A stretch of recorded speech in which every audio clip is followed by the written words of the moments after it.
자, 계약 위반에 따른 매도인과 매수인의 구제 수단부터 보도록 할게요. 그 구제 수단은 한 가지만 선택하여 행사할 수 있는 것이 아니라 두 가지 이상을 병행적으로 행사할 수 있고, 특히 뭐 손해배상 청구, 즉 영미법계의 그 특성을 반영한 거죠.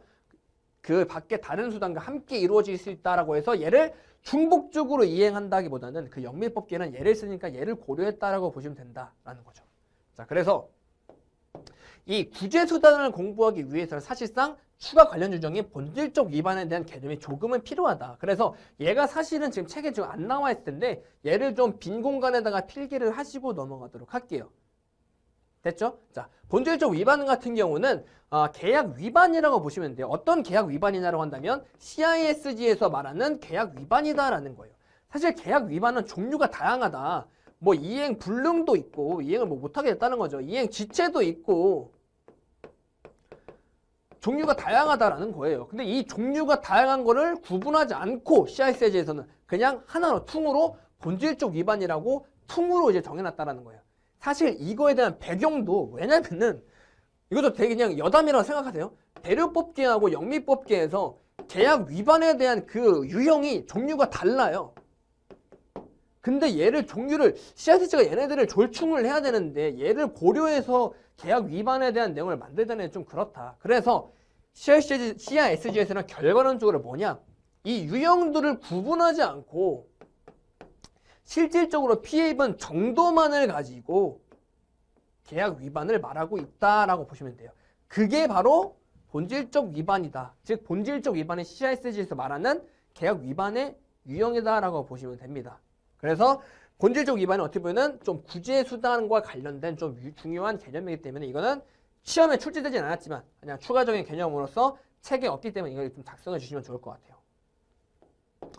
내용은 간단해요.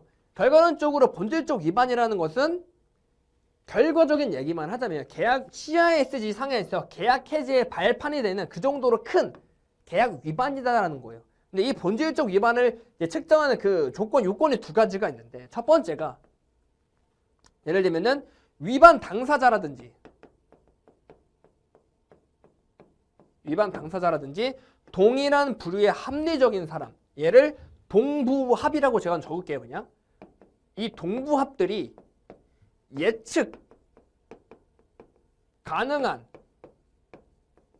손실이어야 된다는 게 첫 번째 요건이다라는 게 본질적 위반이 되기 위해서는. 두 번째 요건은 뭐냐라고 한다면은 실질적으로 손실을 입증해야 된다는 거예요. 왜? 유형을 구분하지 않고 우리는 CISG는 정도만으로 계약 위반을 판단하기 때문에. 그래서 실질적으로 손실을 입증하고 그리고 위반 당사자나 동부합이 예측 가능해야 된다는 거예요. 그렇기 때문에 조항을 보시게 되면은 뭐라고 나와 있어요? 잠시만요. 위반 당사자가 그러한 결과를 예견하지 못하였고 동일한 부류의 합리적인 사람도 동일한 상황에서 그러한 결과를 예견하지 못했다. 즉 이러한 손해를 예견하지 못했다 그러면은 본질적 위반이 그러하지 아니하다라는 거죠. 그래서 이 두 가지만 가져가시면 된다. 그래서 이 두 가지만 좀 필기하고 얘만 좀 필기해 주시면 좋을 것 같습니다. 자, 이제부터 매도인의 구제 수단에부터 들어가도록 하겠습니다. 매도인의 구제 수단이니까 즉 뭐예요? 매수인이 잘못한 거죠. 쉽게 말하자면 이렇게 생각하시면 돼요. 그러니까 매도인의 구제 수단이라는 건 좀 거창한데 매수인이 잘못했을 때 매도인의 조치라고 생각하시면 될 것 같아요. 자, 그중에 첫 번째가 매도인은 뭘 할 수 있냐? 물품 명세 확정권을 가진다라는 거예요. 자, 내용을 보시게 되면 계약상 매수인이 물품의 형태, 규격, 특징을 지정하여야 되는데 이거를 지정하지 않았다는 거예요. 이걸 지정하지 않으니까 계약이 원활하게 흘러가지 못하겠죠? 어떤 물품을 줘야 될지를 매도인이 모르니까. 그래서 매수인이 특정 기일 또는 합리적 기간 내에 그 지정을 하지 않았다. 그러면은 매도인은 이 내용을 스스로 지정할 수 있다라는 거예요. 그래야 원활하게 계약이 흘러가니까. 그래서 물품 명세 확정권을 매도인의 구제수단으로서 줬다라는 거예요. 근데 매도인이 스스로 지정을 할 때에는 어떻게 해요? 어찌됐든 계약이 있는데 진짜로 얘가 매수인이 계약 위반을 하려고 지정을 안 한 게 아니라 실제로 너무 바빴거나 약간 불가항력인 상황이 있을 수도 있잖아요. 그런 걸 고려했을 때 얘가 진짜 지정했을 때 다른 지정을 할 수 있도록 합리적 기간을 설정을 해야 된다는 거예요. 이해되셨죠? 그래서 추가적으로 얘가 이렇게 볼 수 있죠.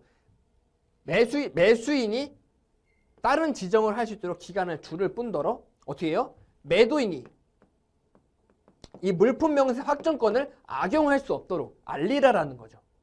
이해되시죠? 그래서 매수인의 지정에 대한 통지를 수령한 후 기간 내에 다른 지정을 하지 않는 경우는 결국은 매도인의 지정이 구속력을 가진다라고 이제 말을 하고 있습니다. 그래서 이 물품 명세 확정권이라는 건 매도인의 구제순환으로서 사용할 수 있다.